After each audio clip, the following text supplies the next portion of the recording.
বিতর্কিত তোশাখানা মামলায় পাকিস্তানের সাবেক প্রধানমন্ত্রী ও তেহরিক ইনসাফের প্রতিষ্ঠাতা ইমরান খানের জামিন মঞ্জুর করেছেন ইসলামাবাদ হাইকোর্ট। পাশাপাশি তার মুক্তির নির্দেশও দেওয়া হয়েছে।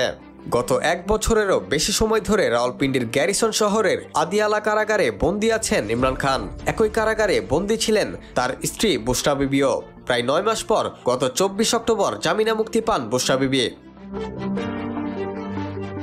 গত ১৩ জুলাই ইদ্যত তথা বিয়ে সম্পর্কিত এক মামলায় ইমরান খান ও তার স্ত্রী বুশরা বিবিকে বেকসুর খালাস দেওয়া হয়, কিন্তু ওই দিনই তোশাখানা সম্পর্কিত এক নতুন মামলায় তাদের গ্রেপ্তার দেখানো হয়। গত মাসে এই মামলা থেকে বুশরা বিবিকে জামিন দেন ইসলামাবাদ হাইকোর্ট। এরপর তাকে জেল থেকে মুক্তি দেওয়া হয়।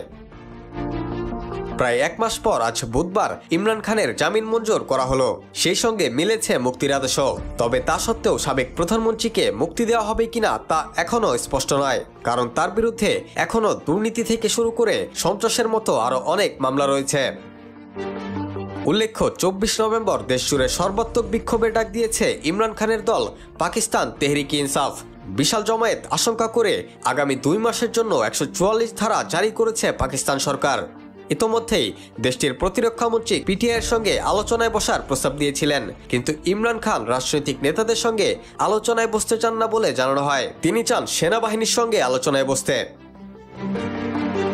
Rakibul Hasan, D news, Bangladesh.